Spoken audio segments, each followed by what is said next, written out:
Hoje eu vou falar de desfraude no autismo, porque desfraude já é um troço que deixa qualquer mãe de cabelo em pé, né? Desfraude em crianças autistas, então, tem sido pior do que eu podia imaginar, não vou mentir. E com o Eric, não foi diferente. Hoje eu vou te contar os perrengues que eu passei e o que eu aprendi que você pode fazer em casa também. Então escuta essa história porque ela tá recheada de dicas. Desfraude da criança autista é mais complicado, porque tem uns trecos aí de transtorno de processamento sensorial envolvido que não deixa o desfraude acontecer. Estamos pegando pesado com a terapia de integração sensorial do Eric para ver se a gente consegue desfraudar ele, uma vez que ele já está com 9 anos.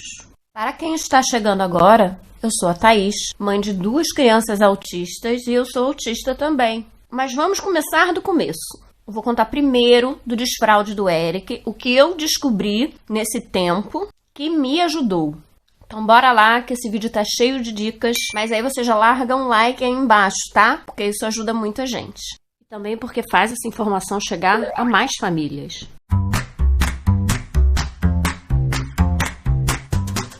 Um detalhe importante para eu contar para vocês, que está mais ou menos relacionado a desfraude no autismo, é que muitas crianças autistas fazem o tal fecal smearing. Traduzindo do inglês para o português ao pé da letra, é espalhamento de cocô, que é quando a criança vai na fralda, pega o cocô e começa a espalhar na parede, no chão, no carpete, no sofá, em todos os lugares da casa.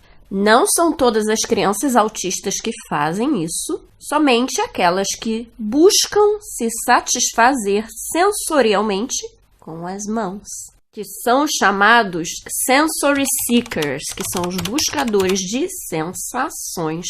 Quando se trata de transtorno do processamento sensorial, que a maioria dos autistas sofre, você pode ser um sensory seeker, que é um buscador de sensações, ou você pode ser um sensory avoider, que é aquele que evita as sensações. Ou seja, tem aversão a certas sensações. Sendo que nós temos 8 sentidos. Então você pode ser sensory seeker em um sentido, buscar sensações em um sentido, e evitar sensações em outro sentido.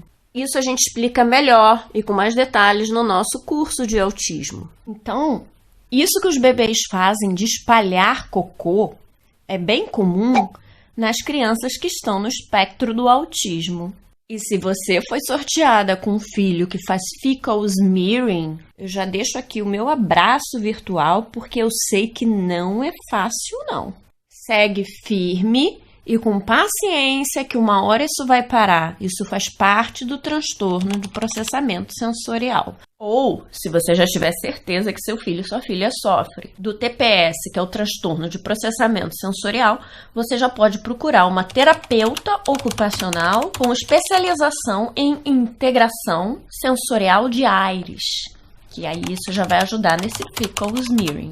Mas voltando para o desfraude do Eric. Quando o Eric tinha 2 anos e meio, eu comecei a introduzir o pinico para ele de forma lúdica. Nessa época, nós já estávamos investigando o autismo do Eric, mas como eu estava grávida da Mia, e eu sabia que uma vez que um bebê nasce, é normal a criança regredir no desfraude quando um irmãozinho nasce ou uma irmãzinha, então eu esperei a Mia nascer para eu tentar começar a tirar a fralda do Eric. E só quando a Mia já tinha 6 meses que eu comecei a tirar a fralda do Eric. Ou seja, o Eric tinha 3 anos quando eu comecei o processo de desfraude dele. Então, antes de eu começar o desfraude do Eric, eu repeti esse processo de mostrar para ele os bonecos dele indo pro pinico, fazer o cocô e o xixi, por um período de 6 meses. Foi muita repetição. Isso foi muito importante para fixar na cabeça dele a ideia. Mas eu não acho que você precise dedicar esse tempo todo. Só repete umas 200 vezes. Porque repetição para criança autista é muito importante. E geralmente a gente tem que repetir muito mais para uma criança autista aprender do que uma criança que não é autista. Ou seja, repete, repete, repete. Então, por um período de 6 meses, o Eric ficou assistindo os bonequinhos dele, indo pro pinico. Aí eu botava lá de brincadeirinha um xixi, um cocô. E ele ficava encantado com aquela cena, se interessou por aquilo. E assim foi até o dia que eu decidi: hoje nós vamos tirar a fralda do Eric. Enfim, chegou o dia de tirarmos as fraldas do Eric. Só que o Eric continuou fazendo xixi nas calças. Ele só não fazia xixi na calça quando eu levava ele ao banheiro. Já o cocô, nem na calça ele queria fazer. Quiçá na privada. Eu tinha que botar a fralda nele para ele poder fazer o cocô na fralda. E isso se seguiu por muitos meses. Então, se isso está acontecendo com você, tenha paciência. Continua mostrando o lugar certo de fazer o cocô. Joga o cocô da fralda na privada, vai junto, dá tchau, cocô. E dá descarga junto, lava a mão. Não perca a paciência, porque se você perde a paciência, a criança leva mais tempo para aprender. A criança não aprende com estímulos negativos. O xixi, eu reparei que se eu levasse ele a cada 1 hora no banheiro, ele não se molhava. Então eu comecei a fazer isso, a não ser que ele tomasse muita água. Aí ele não conseguia segurar e se molhava todo. Já o cocô, só com muita paciência para a criança entender e finalmente conseguir ceder à privada. Eu batia 2 máquinas de roupa por dia, porque o Eric se molhava muito, porque não conseguia saber a hora certa de ir ao banheiro. Porque tinha que trocar calça, meia, cueca, às vezes até camisa, porque na parte de baixo da barra encostava na cueca molhada, na calça molhava e molhava também. Então, muitas vezes eu tinha que trocar a roupa completa dele, e aquilo estava bem cansativo para mim. Então eu tive a ideia de procurar cuecas e calcinhas pro Eric e pra Mia, porque mais tarde a Mia teve o mesmo problema, impermeáveis, e comprei aqui na Europa. No Brasil, eu comprei as cuecas da Vasadini e foram muito boas. Hoje em dia, que o Eric consegue se explicar e comunicar melhor, ele me diz que ele acha as cuecas da Vasadini mais confortáveis e que incomodam menos do que as cuecas que eu comprei aqui. Além de serem mais confortáveis, espetarem menos, incomodarem menos, elas também aparecem menos, porque ele veste a calça ou a bermuda por cima e mesmo assim dá para ver um bolo na parte de trás, porque são cuecas recheadas com impermeável. E essas da Vasadini, elas são mais sutis, então ele tem preferido usar as cuecas da Vasadini para ir para a escola. O Eric, agora ele tá conseguindo contar muita coisa, explicar muita coisa, eu tô achando isso incrível. Esse é o resultado de muitos anos de terapias, então vale a pena você investir o seu tempo nas terapias. Eu sei que você gostaria de investir o seu tempo em outras coisas, levando para futebol, ou para balé, ou para outro tipo de coisa, mas os nossos filhos precisam de apoio nessas coisas básicas. Nesse caso, nós precisamos investir em terapias. E vai compensar, vai valer a pena, tá? Então, essas cuecas foram um alívio, trouxeram uma paz aqui para casa, porque a cada vazamento agora eu só precisava trocar a cueca. Então, muito menos roupa para lavar. Hoje em dia eu tenho muito menos roupa, apesar dele ainda ter muitos escapes. E, nossa, ajudaram demais, valem super a pena. Uma coisa que eu notei, logo depois que a gente começou o desfraude, é que o Eric sempre deixava o xixi e o cocô para o último minuto. Eu acredito que ele só sentia o xixi e o cocô quando eu já estava na portinha saindo. Pois sempre que ele ia ao banheiro sem eu avisar, ou sem o pai avisar, Eric, hora de ir ao banheiro. Ou seja, quando ele ia por conta própria, ele ia para o banheiro já gritando pelo caminho e correndo. Xixi! Ou cocô! E muitas vezes chegava no banheiro com um molhadinho, um borrãozinho na cueca. Depois de um tempo estudando sobre desfraude, eu percebi que isso é muito comum em crianças autistas, né? Deixarem até o último minuto, porque eles não sentem. Então chegou ali na hora de sair, ele sentia. Na verdade, quando o Eric estava para fazer 8 anos, ele me explicou isso. Que ele não sentia a vontade, que ele não sentia que estava molhado quando estava molhado. Ele não tinha essa sensação. E eu perguntava, Eric, por que você faz xixi na calça? E ele dizia, mamãe, eu não sinto o xixi.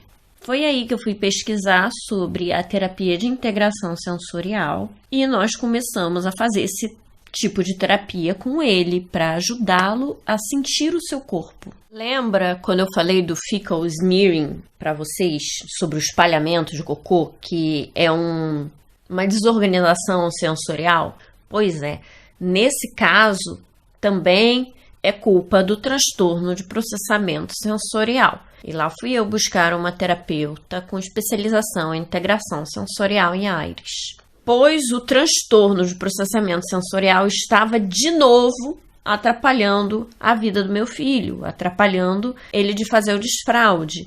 E agora, com 9 anos, o Eric já reclama de ter que usar essas cuecas com enchimento, ele não quer mais.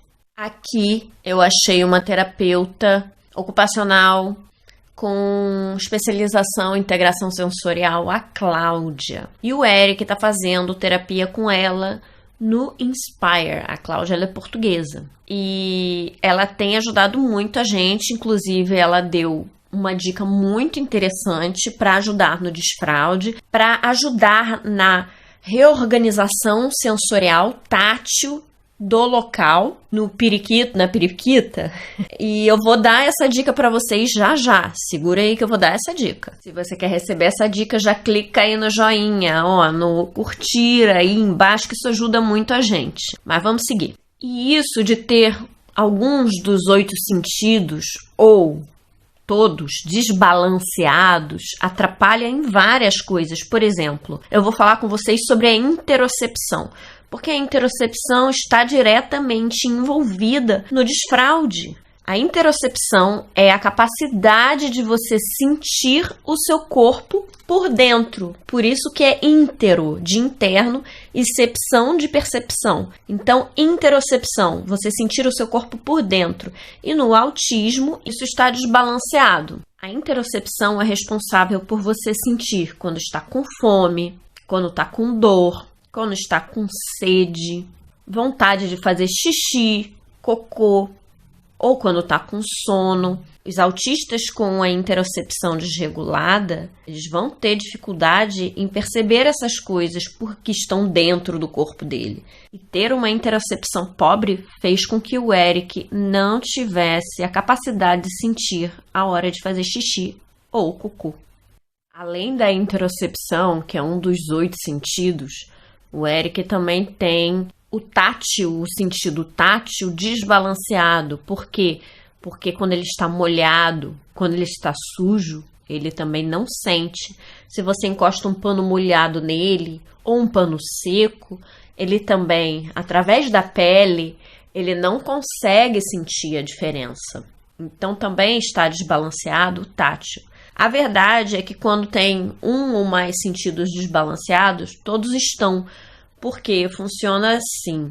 O nosso cérebro recebe todos os 8 sentidos e processa isso. Então, é no cérebro que está essa dificuldade de processar esses 8 sentidos, de pegar todas essas informações que o meio e o nosso corpo nos passa e entender. E é por isso que a terapia de integração sensorial é muito importante, não só para o desfraude, mas como para quem sofre de seletividade alimentar e outros problemas sensoriais.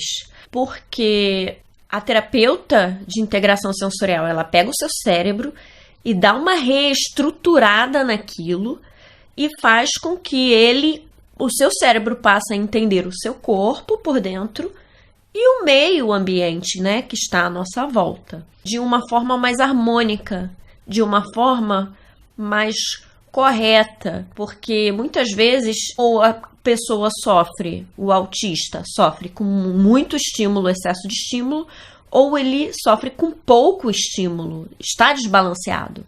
Bom, aqui estamos progredindo nesse quesito, mas nós tivemos que parar a terapia de integração sensorial para irmos ao Brasil. Ficamos 5 meses no Brasil, fomos visitar os avós, estavam muito tempo sem ver os avós por causa da pandemia. Então, nós ficamos um tempo maior do que o esperado no Brasil e por isso o Eric deu uma regredida e começou a se molhar de novo. Agora que nós voltamos, estamos pegando pesado na terapia de integração sensorial para que em breve, assim eu espero, que o Eric consiga usar cuecas normais, sem enchimento e sem o impermeável, que é plástico e faz volume. Torçam por ele. A dica que a Cláudia me deu, agora eu vou falar para vocês. A terapeuta de integração sensorial do Eric me deu uma dica que a gente pode fazer em casa para ajudar a criança a passar a ter uma percepção melhor no local do xixi ou do cocô. Você compra aquelas bolas de pula-pula ou cavalinhos de pula-pula. A ideia é a criança sentar em cima do objeto e ficar batendo ali o periquito a periquita, pulando, encostando, e assim você aumenta a sensibilidade do local, você faz uma dessensibilização do local. Anotaram a dica? Então faça em casa, tá? Agora esse vídeo ficou muito longo. No próximo vídeo eu falarei sobre o desfraude da Mia, mas agora eu quero saber de você. Como é que foi ou como é que está sendo o desfraude do seu filho ou sua filha autista aí na sua casa? Me conta aí nos comentários. E deixa sua curtida, que o seu engajamento é muito importante, ajuda muita gente, tá bom? Um beijo, até o próximo vídeo.